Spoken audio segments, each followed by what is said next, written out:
So, hello, my name is Ismo Sipeläinen, and I'm basically going to talk about how you prepare for the competitions and what you need to think about when you're starting to do the biggest event of your life.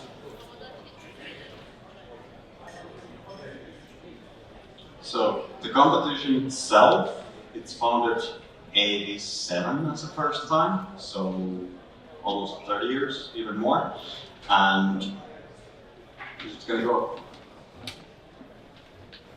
As you can see, I'm not the most talented people with the electronics. I prefer to make the food actually, but it's a really weird concept. Trying to think that you're actually doing food against the clock, and you are doing it in front of thousands and thousands of people. So that's made it really intriguing environment to try and push yourself and your team and your country forward. As you can see. But overall, because it's a world championship competition, so every country is spending lots and lots of efforts, time and money to make the best out of the country. And what you actually like the most is even if you're really big thing about food, there's big things next to the food. There's design, there's marketing, there's everything, almost everything. There is no industry what I cannot use except maybe the 6 feet under guys. We try to avoid them. And so the competition, there's overall 67 countries doing the selection worldwide. And for the Lyon, every second year there will be 24 countries competing. And all the food needs to be done in 5 hours and 35 minutes. And that makes their own chances. So we are always trying to find the new solutions, new techniques, new ideas, new flavors, what we can use to make an impact for the judges. But this is not my first time, so this is actually my 3rd time preparing for the Lyon. So I have spent with this project already 6 years, roughly, being part of their competing team, but overall maybe almost 15 years so far being part of the competition at some level. And to me, the preparation of the competition is quite simple. You have rules, what you get from the organization, and then you read the rules and try to find the best result with the rules. So you can spend a ton of time and resources, but if you realize after the competition that the second step what you took was the wrong one, so the decision making is the hardest part. So because at some point you make the decision, you think this is the best idea ever, you are focusing pursuing the idea the best way as you can, and then you go on the spot, you go in front of the people, and you present your ideas and everything, and then comes the judge and is like, we don't like it. So welcome back next year. So it's a really difficult aspect, because when you're doing something what you really enjoy, what you like, what you want to do, and it's feeling like it's the best thing ever, and then you need to walk on the stage and realize that I need to show it also for the people. And that's always the hardest thing also, is to put yourself on the position when everybody is watching you, judging you, thinking why did they make that decision, why they did it that way, or whatever is the reason. Because in the end, the competing is really simple. you don't need to make any mistakes. As long as you don't make mistakes, there's no chance to take points away.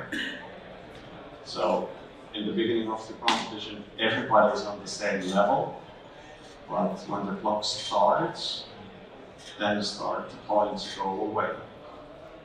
And what is the best solution to keep the points? That's something, but it's not so well known, I would say. Everybody has their own way of thinking with that question.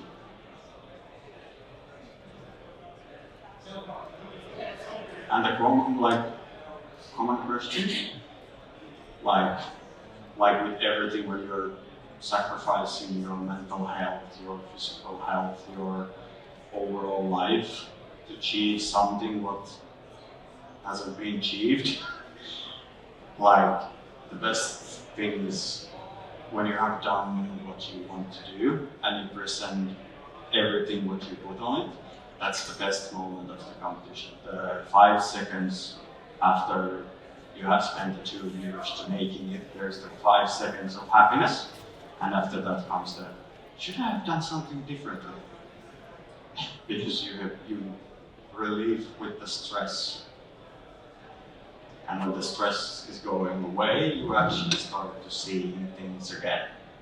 And when you see things again after the competition, you're thinking like, why? Why did I do it this way? I should have done it this way.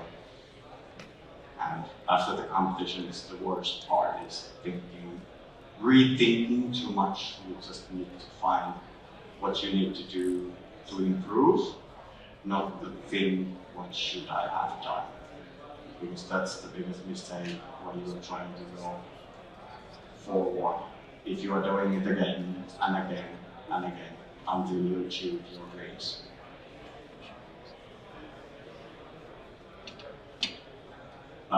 Everybody's like asking how many hours. I don't count hours anymore. I don't even count days anymore, how much I have spent time with this project, or months.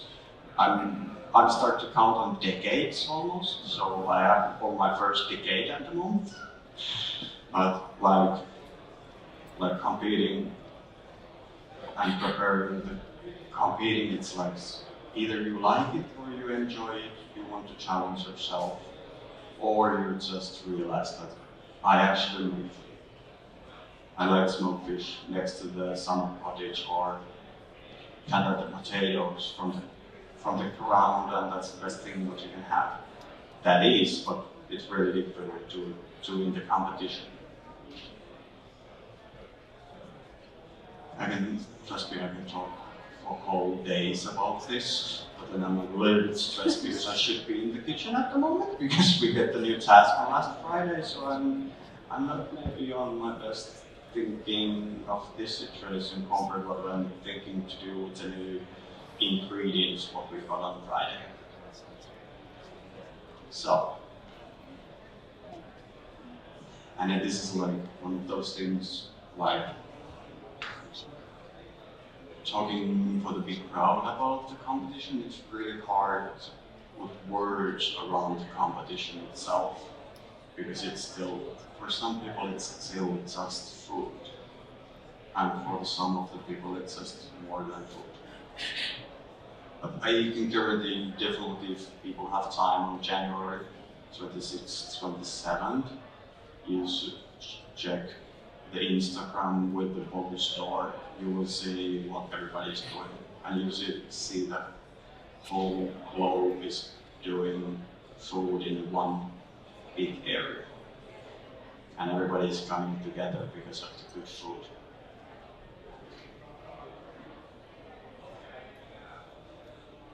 I kind of leave it on the cliffhanger with the good food. And if interested about knowing about the competition, I will be here the whole day, so just check it on my sleeve and I can talk a little bit more about everything. But now I understand we will soon know the winner for the... Absolutely. So we are getting everyone back together to make the announcement and talk a little bit with the juries. Just tell us, Ismo, so you do the competition, of course, but that's one every so often. If anyone would like to taste your food day, where can they do that? We're practicing in the kitchen, and we have our partners. They have a chance to get to taste our food, and then we have thinking about I'm actually not even working. I'm doing only the competition. Awesome. I haven't worked in the restaurant in 20 months, I think. Well, that's amazing. Fully focused on one goal. Fingers crossed that it's going to work out. That's awesome. Please, everyone, big round of applause for Ismo.